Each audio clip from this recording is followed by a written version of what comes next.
Why do some leaders adapt to change with ease while others struggle? Resistance isn't something to overcome, it's something to uncover.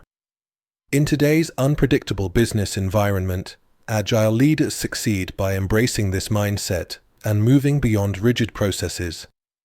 This video will introduce you to the architect, bridger, and catalyst roles, three core functions that prepare leaders to respond quickly and foster innovation.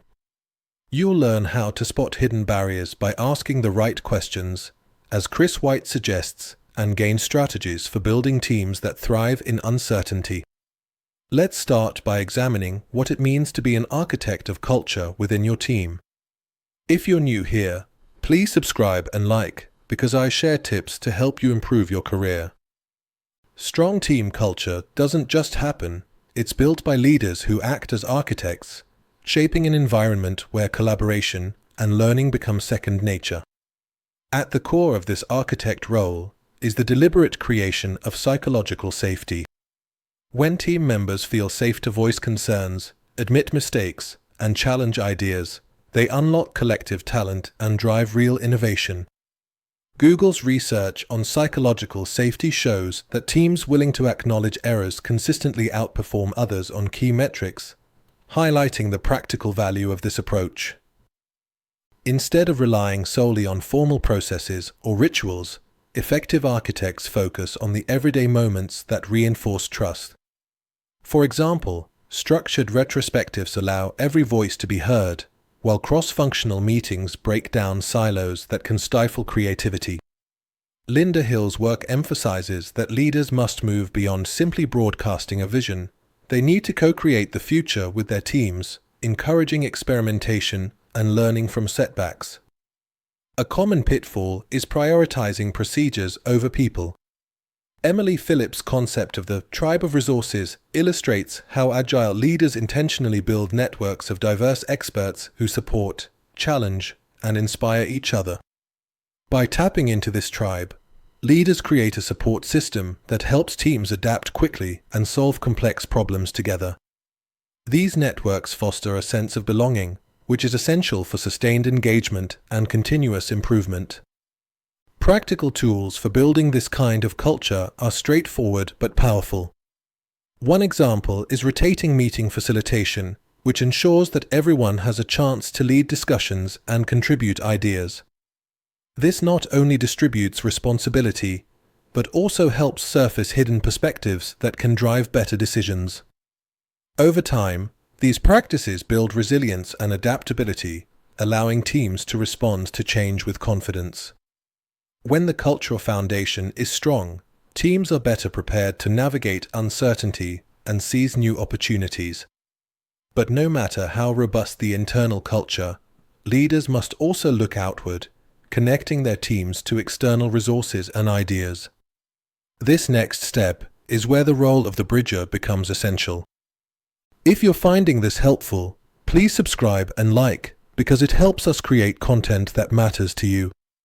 Also, if you want to take your skills further, check out our executive education and executive coaching programs at execbeat.com. Bridging is about more than just connecting people. It's about strategically leveraging external resources to fill gaps that internal teams can't always cover. Leaders who excel as bridgers recognize that innovation often depends on partnerships beyond their own organization. Linda A. Hill's research highlights this role as essential for driving co-creation and achieving ambitious goals. Rather than relying solely on in-house capabilities, bridgers build networks with outside experts, vendors, and even competitors to strengthen their team's ability to adapt and innovate.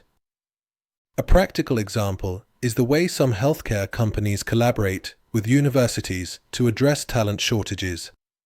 By creating rotational programs, they gain early access to new graduates while also shaping the curriculum to match real-world needs.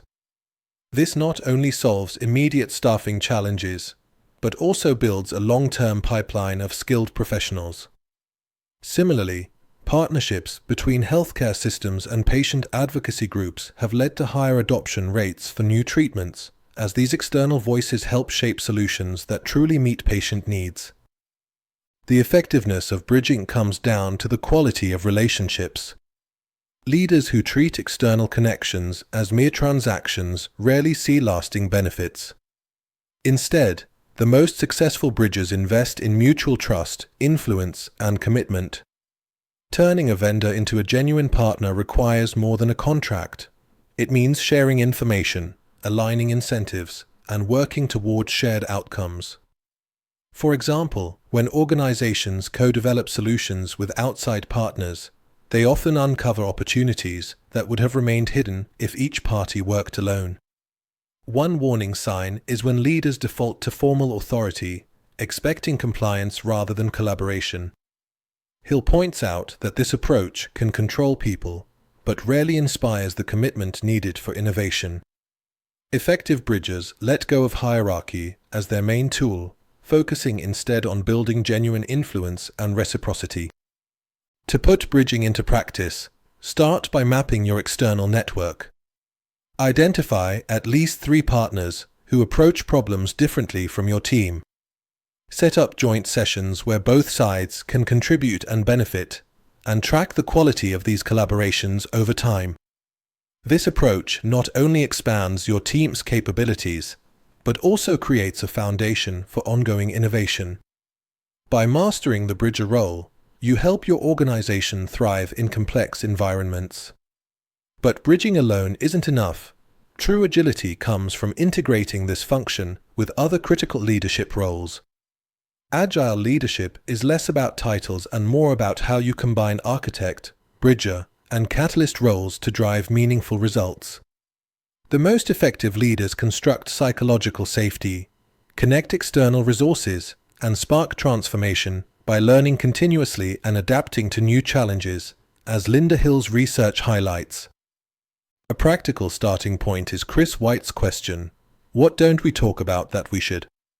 This helps surface hidden barriers to agility. Assess your team's current needs, whether that means strengthening cultural architecture or building strategic partnerships. Choose one specific action for the coming week, such as hosting a no-blame retrospective or reaching out to a potential partner. Progress begins with a single step. Thanks for watching. Please subscribe and like, because it helps us bring you more free videos. And if you're ready to grow your career, visit execbeat.com to learn about our executive education and coaching.